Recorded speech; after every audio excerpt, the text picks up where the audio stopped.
Well, hey there, folks. I'm Meteorologist Matt Barrentine. Thank you for joining us here on our Fox 10 Gulf Stream here, and thank you for finding us. Obviously, keeping an eye on things out there as far as any rain chances are concerned. That's sort of the big thing. We desperately need rain. Been in a drought now for a while. The drought continues, and unfortunately, rain chances are down. I mean, we're just not seeing a whole lot out there this afternoon. And tomorrow, we've had to lower the rain chances for tomorrow as well. It's just kind of not working out for us, unfortunately, here. I'm going to go ahead and get to the big map here, and you can see that we do have some rain on the radar in a few little spots, but it's just some tiny little showers around Chumuckle. Looks like one just popped up around Bruton, maybe a little bit of a shower. A lot of the rain today has been over towards Panama City. That's where they've been seeing some shower action. That's actually moved to the north now, moved through Tallahassee. Look at that. What Tallahassee got today. Wouldn't we love to see something like that? Yeah, they got a good soaking over there today, but the Big Bend region of Florida, but not us. We missed out on that. And it looks like we're going to mostly miss out on the stuff for tomorrow as well. So it's just kind of unfortunate. We're not seeing much in the way of rain here across our local area. Let me go ahead and put you on to the Futurecast. It doesn't show a whole lot here through the rest of the afternoon. You see maybe one or two little showers trying to pop up there. You can see that showing up. And go and get back on here. So that's 6 o'clock tonight. It shows maybe a couple trying to spring up. We'll see. Hopefully, we'll take whatever we can get. And then we'll look ahead to tomorrow on into your Wednesday. Looks like the morning will begin quiet, but probably rather cloudy like we saw today. And then there are some showers here to the east. You can see these showers over here. Once again, over around the Panama City area, and then going to so many pop-ups on this computer. All right, so then we'll see these showers working their way through the Panhandle. That's 3 o'clock tomorrow. And you notice you just don't see a whole lot coming into the rest of the area here. Very frustrating. All right, let me get that to move. All right. And then once again, it looks like the rain action tomorrow will be mostly to the east of us, and maybe into the Panhandle a bit. So I'm kind of doing that, drawing this out. I'm being a little bit probably optimistic here, just trying to hope that we get a few more of the showers to work their way westward. But for the most part, it looks like it's going to be pretty isolated, especially west of 65. Best chance of seeing some rain is going to be down in the coastal areas and over in the Panhandle. This is for tomorrow on your Wednesday. So I was hoping for a better rain day for tomorrow, but model's just not bearing that out. We just don't have enough moisture in the atmosphere.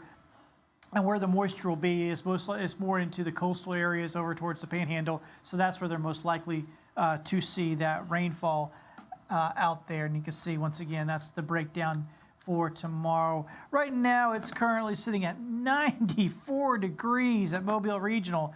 That is way too hot. And boy, that is just way too hot out there for us this afternoon. 94 degrees here for Mobile Regional.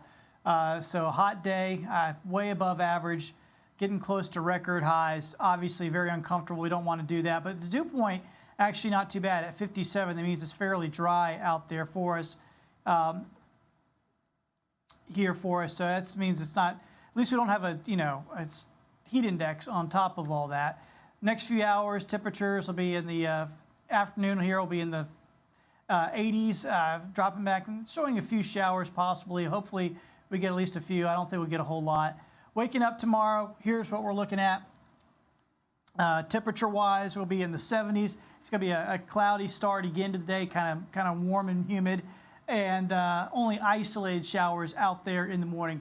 Now the afternoon, I'm going to put up, once again, the highest rain chances will be east of 65 and really over towards the Florida Panhandle and really down towards the coastal areas. The rest of us, it's going to be pretty spotty. We're going to have to just keep our fingers crossed that we get some more rain around. But, once again, unfortunately, I don't think we're going to have big rain chances for most of us tomorrow. Out in the tropics, we're keeping an eye on two areas. Obviously, we got Philippe, which is kind of buried here underneath this red blob of the secondary storm that's also developing back here. This one will become, you can see the chances there, 70, 90%. It's going to become the next storm. Rena would be its name. This is interesting what's going to happen here. Let me So Philippe is not looking very healthy. Then this other developing system is looking pretty good back behind it. So this is going to make for an interesting run here over the next several days, because what's going to happen is it looks like the one behind, that's Philippe, that's what's going to be Rena. It looks like Rena's actually going to sort of tear apart Philippe. Philippe looks like it's going to weaken, and this storm is going to become more stronger. And that's Saturday. There's the two storms, and watch what happens. I'm going to go out a full week with the European model and show you what we're looking at here. There is Rena still being probably a fairly powerful storm there just north of Puerto Rico, or at least a well-developed storm. And then there's Philippe struggling to hang on. Now, the long-range models try to bring whatever's left of Philippe into the east coast of the U.S., the southeast coast. That's, obviously a good ways out, too early to know. But it shows a much weaker system just because it looks like Rena is going to sort of vampire away some power from that system in front of it, which can happen. If one storm gets stronger, the weaker storm gets weaker and weaker. So that when they're that close together.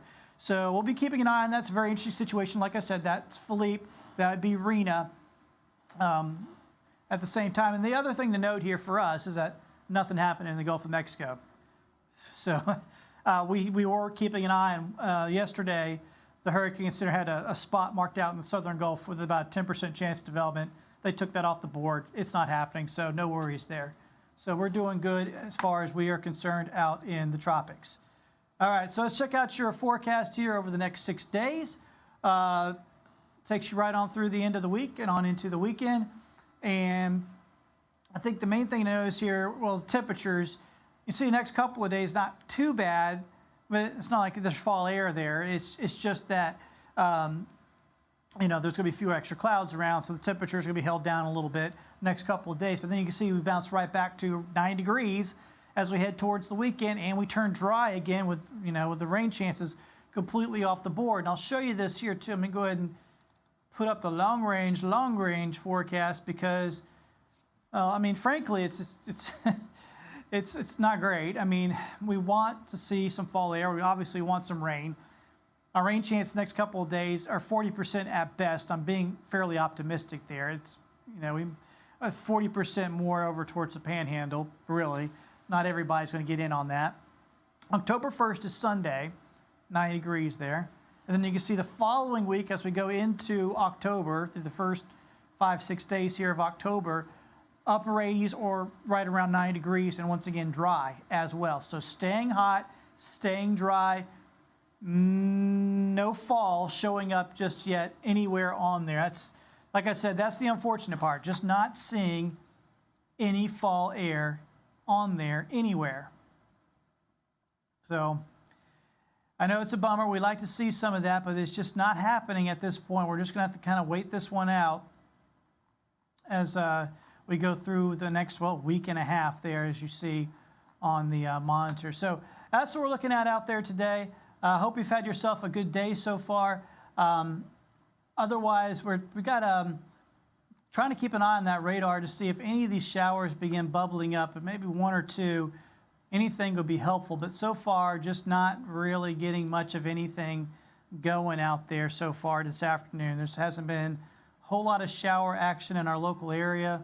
There's one up there near Andalusia. You can see some noise on the radar. That's not rain there in Stockton or Bay Minette. That's just some noise on the radar. So that's what we're looking at. Otherwise, really the big story for us today, unfortunately, is the heat. I mean, it is hot out there.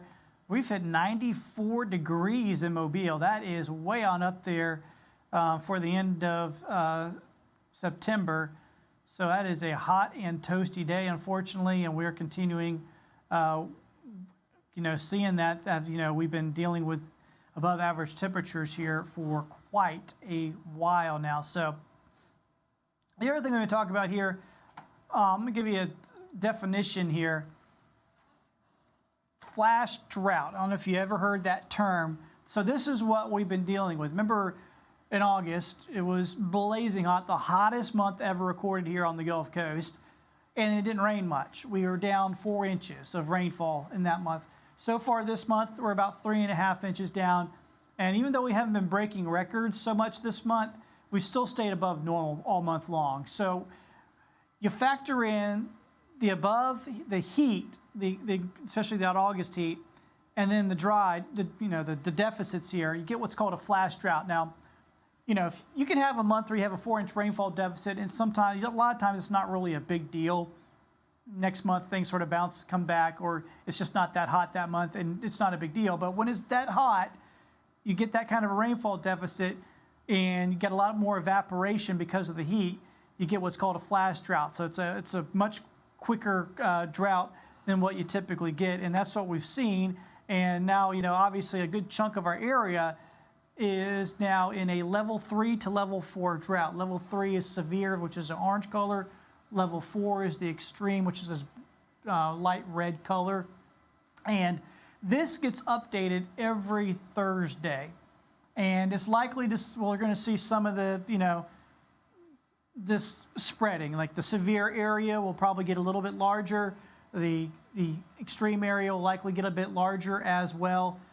So we might actually see some improvements in parts of the Panhandle because they have been getting a little bit more rain in the Panhandle. So there could be some improvements in some spots, but a lot of us will be seeing, this increasing when, like I said, they update this every Thursday from the National Weather Service. So, and remember, keep in mind, they only update this once a week because a drought is kind of a slow motion thing, but when we're talking about a flash drought, we can see changes week to week that are fairly significant because of that. So we're continuing to deal with the drought. We're going to be keeping an eye on those rain chances the next couple of days. Fingers crossed so we can get whatever we can out of the next couple of days. And as we look down the line, once again, it's likely to be pretty warm and pretty dry the weekend and going on to the first several days of October. So not a whole lot of positives on that end of it, but we'll keep an eye on it for you. I'm meteorologist Matt Barrentine. Of course, we'd love for you to join us on Fox 10 News at 3, 4, and 5. So that will be coming up here very shortly. I'd like you to join us then, and we'd love to see you there. Thank you so much for joining us here on the Fox 10 Gulf Stream.